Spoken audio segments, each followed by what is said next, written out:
मैंने पहले ही कहा है कि जब से जो गवर्नमेंट आई है, इस गवर्नमेंट के अंदर तालमेल की कमी है।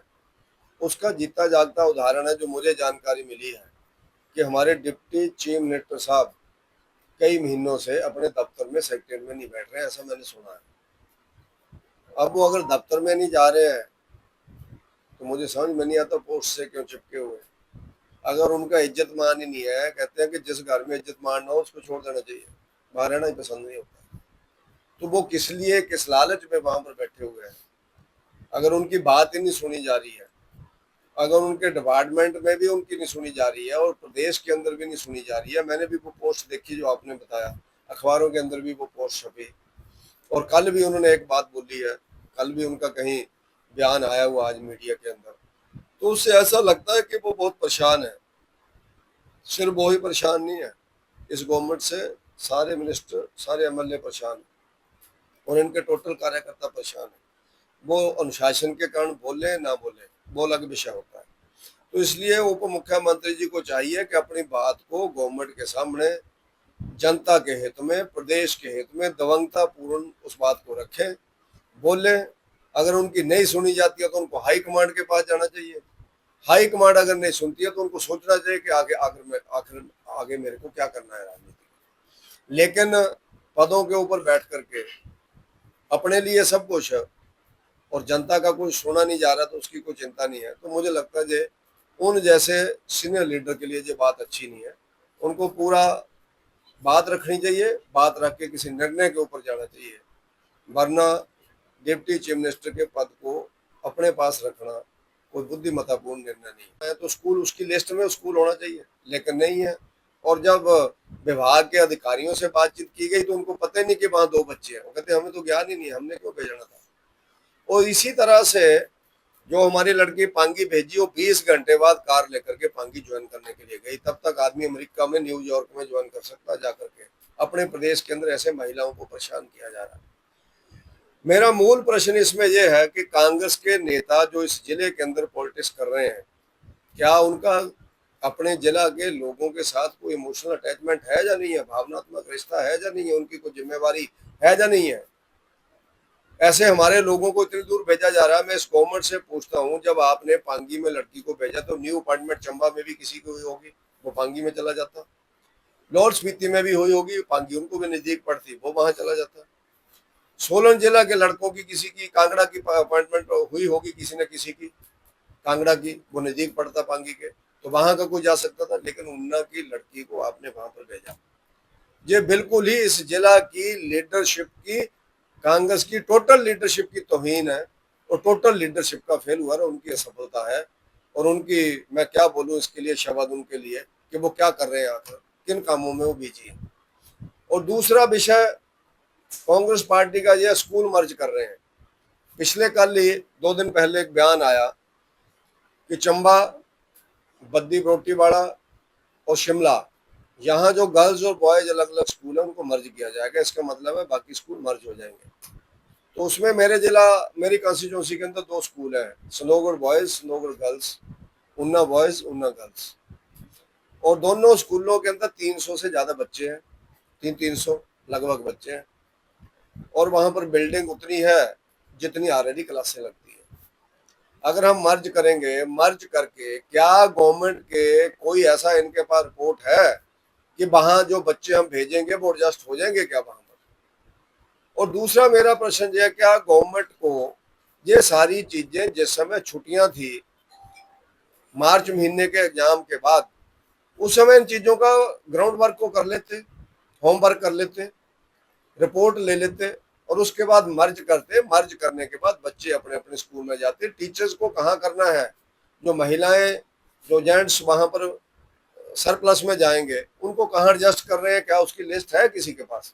कोई लिस्ट नहीं है। जो पहले की तरह दोबारा भेजेंगे, किसी को हापड़ में, किसी को कनौर में, किसी को सिरमौर में, किसी को लाहौल स्पीति में, किसी को चंबा के इंटीरियर में, किसी को कांगड़ा के इंटीरियर में। तो इन्होंने उसके कारण जो स्कूल मर्ज का मामला है उसका भी इनके पास होमवर्क कोई नहीं है। उसके कारण शिक्षा अलग अलग जगह पर प्रभावित हो रही है। तो ये दूसरा फेलुअर इस शिक्षा विभाग का जब से कांग्रेस आई है उसका है। और तीसरा फेलुअर इनका है कि जो हम सब लोग अपॉइंटमेंट्स जो हम लोग देख रहे हैं कि टीचर्स की कमी है स्कूलों में, लेकिन पिछले 2 वर्षों से कोई भी पोस्ट इन्होंने सबॉर्डिनेट बोर्ड के थ्रू, जो पब्लिक सर्विस कमीशन के थ्रू नहीं भरी है, सिवाय उसके जो जयराम ठाकुर जी की गवर्नमेंट के समय पर इंटरव्यू हुए थे या रिटन टेस्ट हुए थे। 2.25 साल 2.5 साल हो गए, कोई नई अपॉइंटमेंट शिक्षा विभाग में नहीं हो रही है। उसके कारण शिक्षा विभाग की जो हमारा ग्रेडिंग है वो बहुत डाउन जा रही है। और एक उन्होंने और बड़ा निर्णय गलत लिया है। 2 डायरेक्टोरेट थे शिक्षा विभाग के, एलिमेंट्री और हायर हायर एजुकेशन, लेकिन हायर एजुकेशन में से +2 के लेक्चरर आपने एलिमेंट्री में ले लिए, और उसमें इतना प्रेशर आ गया है वहां पर कि वहां पर किसी को निर्णय लेने में इतनी दिक्कत हो रही है कि जो काम वहां पर स्कूलों के माध्यम से टीचर्स के, चाहे वो ट्रांसफर का मामला है, चाहे वो रैशनलाइजेशन का मामला है, चाहे न्यू अपॉइंटमेंट की गलत स्टेशन देने का मामला है, चाहे स्कूलों के मर्ज का मामला है, वो डायरेक्टोरेट संभाल ही नहीं पा रहा कि करना क्या है। हिमाचल प्रदेश में जब से कांग्रेस पार्टी की सरकार आई है तो अलग अलग विभागों में अलग अलग समस्या आई है। कहीं डेवलपमेंट रुक गई है, कहीं नए एस्टिमेट्स रुक गए हैं, कई जगह के ऊपर घोषणाएं, उनके ऊपर इम्प्लीमेंटेशन नहीं हो रही है। वहीं पर एक बहुत ही महत्वपूर्ण डिपार्टमेंट शिक्षा विभाग, यानी एजुकेशन, जो मूल रूप से नए बच्चों को नई दिशा देने के लिए शिक्षा विभाग को माना जाता है, लेकिन शिक्षा विभाग की जितनी दुर्गति पिछले 2.25 सालों के अंदर गवर्नमेंट के अलग अलग निर्णयों के कारण हो रही है, उसके चंद उदाहरण मैं आपके ध्यान में लाऊंगा, जिसके कारण जहां शिक्षक परेशान है वहां विद्यार्थी भी परेशान है, और उसके साथ साथ शिक्षा का स्तर भी गिरता चला जा रहा है। जब से जो कांग्रेस की गवर्नमेंट आई है, शिक्षा विभाग में नए नए प्रयोग चल रहे हैं। वैसे तो कांग्रेस गवर्नमेंट में हर डिपार्टमेंट में नए नए प्रयोग चल रहे हैं, लेकिन आज मैं मूल रूप से बात शिक्षा विभाग की करूंगा। शिक्षा विभाग में रैशनलाइजेशन के नाम के ऊपर जिस तरह का प्रताड़ना टीचरों की हो रही है, जिस तरह की असमंजस की स्थिति गवर्नमेंट के माध्यम से बन रही है, उससे स्कूल के अंदर, विद्यालयों के अंदर टीचर्स जो तालमेल नहीं बिठा पा रहे हैं, उनको जो ध्यान में नहीं भी आ रहा है कि वो अगले हफ्ते क्या जो स्कूल बचेगा या नहीं बचेगा, या उनको कहाँ पर अपॉइंटमेंट मिलेगी। रैशनलाइजेशन के नाम के ऊपर लगभग 20 दिन पहले टीचर्स को अलग अलग स्थानों के ऊपर भेजा गया, और मुझे बहुत हैरानी हुई कि ऊना जिला के टीचर्स को बड़ा बंगाल, डोडरा क्वार और हाबन से लेकर के ऐसे इंटीरियर के क्षेत्रों के अंदर जहां लड़कों को भेजा गया, वहीं पर महिलाओं को जो रिटायरमेंट के पास हैं, जिनको 4-5 साल रिटायरमेंट के हैं, 50 साल प्लस हो गई हैं, जिनके बच्चे अपने स्कूलों के अंदर पढ़ते हैं और टीनेजर्स हैं, उनको भी महिलाओं को दूर दराज के क्षेत्रों में भेजा। और एक लड़की को तो पांगी के अंदर लगाया गया, एक लड़के को डोडरा क्वार में लगाया गया, और डिपार्टमेंट का गलत निर्णय था क्योंकि उसके पास एनसीसी था और गवर्नमेंट को डोडरा क्वार में एनसीसी नहीं था, इसलिए टेक्निकली भी उसकी रद्द होगी, लेकिन डोडरा क्वार सीधा उसको जहां से भेजा। और इसी तरह से एक और आर्ट्स टीजीटी की लड़की है हमारे जहां से, उसको तत्ता पानी सुन्नी के पास भेजा, जबकि उसी समय जब अपॉइंटमेंट उनकी हुई थी 9 पोस्टें आर्ट्स टीजीटी की ऊना में खाली थी।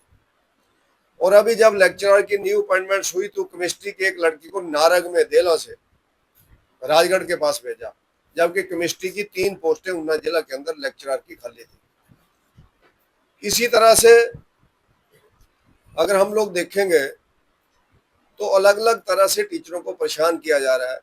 जब रैशनलाइजेशन ऑफ टीचर्स हुआ तो कुछ सोच समझे बिना उनको उठाया गया, और जब वो आगे गए, जो बड़ा बंगाल के अंदर हमारा ऊना का लड़का गया, उसने ज्वाइनिंग बीड बिलिंग में दी, और बीड बिलिंग में जाकर के उसको हार्ट की प्रॉब्लम हो गई और उसको टांडा में जाना पड़ा, और टांडा में उसको स्टंट पड़े। और जब वहाँ का जानकारी ली गई मैंने बड़ा बंगाल स्कूल की, तो ध्यान में आया कि वहाँ पर एक आर्ट्स का टीचर, एक साइंस का टीचर, एक ड्राइंग मास्टर, एक शास्त्री, 4 टीचर और 6वीं से 10वीं तक बच्चे 2। शिक्षण आने का ही परिणाम है कि रैशनलाइजेशन, मर्ज स्कूलों को करने का मामला और न्यू अपॉइंटमेंट, इनके कारण सब कर्मचारियों को, शिक्षकों को या कर्मचारियों को परेशान किया जा रहा है या परेशानी हो रही है, जिसके कारण शिक्षा में अफरा तफरी का माहौल है। शिक्षा विभाग में 600-700 लोग आज डिस्टर्ब हैं इस विभाग के, चाहे वो कर्मचारी है चाहे शिक्षक है। कभी वो जाके ज्वाइन कर रहे हैं, कभी उनकी वापस कैंसिल हो रही है, कभी उनको ऐसे स्टेशन दे दिए जाते हैं। पीछे जब न्यू अपॉइंटमेंट हुई एक ऊना की लड़की को जुब्बल कोटखाई में स्टेशन दिया, जब वो वहां पर सारा सामान लेके गई, बेचारी गाड़ी लेकर के गई, तो वहां पर पोस्ट भरी हुई थी। उसके बाद फिर वो घर को गाड़ी लेके आई, उसको 4 दिन बाद फिर स्टेशन दिया धौला कुआं, फिर वो जाकर के धौला कुआं में स्टेशन किया। उसका लगभग 15,000 रुपया, 10-15,000 रुपया गाड़ियों का लग गया, जाने का, टैक्सी का लग गया।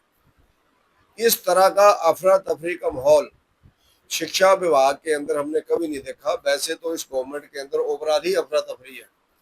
आज ही मेरे को फोन आया किसी का, पंचायती राज संस्थाओं के जो चुने हुए प्रतिनिधि हैं, कि उन लोगों को चिट्ठी आई है कि आप लोगों के पास जो अनस्पेंट मनी है या अनस्पेंट मनी का जो ब्याज पड़ा हुआ है, उस ब्याज की रिपोर्ट लेकर के 20 तारीख को ऊना में मीटिंग हो रही है, आप सारी रिपोर्ट लेकर के आओ और उसको गवर्नमेंट का कोई अकाउंट, ऐसा टेक्निकल शब्द है, गवर्नमेंट के उस अकाउंट के अंदर आने वाले टाइम में इसको जमा कराओ, यानी वापस करो पैसा। गवर्नमेंट का काम बनता है कि बीडीओ की मीटिंग लें, जेईएसडीओ की मीटिंग लें, टेक्निकल असिस्टेंट की जो पंचायती राज मंत्री हो मीटिंग ले और उनको कहें कि भैया जो अनस्पेंड मनी है इसको लगाओ, डेवलपमेंट करो। लेकिन ये कह रहे हैं कि बच गया तो आप वापस दो, मीटिंग के अंदर आओ और वापस दो, लगाने की जरूरत नहीं है, डेवलपमेंट की जरूरत नहीं है। और इसी तरह इन्होंने 1 साल पहले हर ग्राम पंचायत से हिमाचल प्रदेश में पॉपुलेशन के हिसाब से एक इन्होंने 20,000 से लेकर के 27,000 रुपए तक उनसे वापस लिया था। उस समय भी पंचायतों के लोग बहुत परेशान हुए थे। उनको शब्द दिया था कि हम लोग जो न्यू अपॉइंटमेंट पंप ऑपरेटर्स वगैरह हैं, इनको रिफ्रेशर कोर्स लगाएंगे, उसके खर्चे के लिए आप लोग ये पैसा दो। उस समय भी हमने प्रश्न उठाया था कि पंचायतों के पास ऐसा कौन सा पैसा जो आप लोगों के रिफ्रेशर कोर्स लगाने के लिए पंचायतें जमा कराएं। वो पहली बार निर्णय हुआ। तो ऐसे बहुत से निर्णय अलग अलग डिपार्टमेंट्स के हैं। तो शिक्षा विभाग की जो स्थिति है वो इसी तरह की है। और मैं तो ये मानता हूँ कि ऊना के लड़के लड़कियों को जो इतनी दूर जाना पड़ रहा है, अगर पोस्ट खाली ना हो तो जाएं, कोई दिक्कत नहीं है, जाने में कोई दिक्कत नहीं है, कहीं भी जाएं, सोलन में जाएं, फिर वो शिमला में जाएं, लेकिन दूर सीधा जहाँ से कनौर, हाबन, जहाँ से पांगी, जहाँ से तत्तापानी, रास्ते में भी बहुत जिले हैं, वहाँ के लोग भी अपॉइंटमेंट हो रही है, वहाँ भी रैशनलाइजेशन हो रही है। उनके लीडर्स अपने लोगों को अपनी ठीक जगहों पर लगा रहे हैं और हमारा जिला लवारिस हो गया कांग्रेस के शासन में। और डिप्टी चीफ मिनिस्टर जहाँ पर बैठे हैं, कांग्रेस के विधायक जहाँ पर हैं, 3 विधायक कांग्रेस के और हैं, वो क्या कर रहे हैं, इसका जवाब मैं कांग्रेस के नेताओं से और कांग्रेस सरकार से मांगता हूं।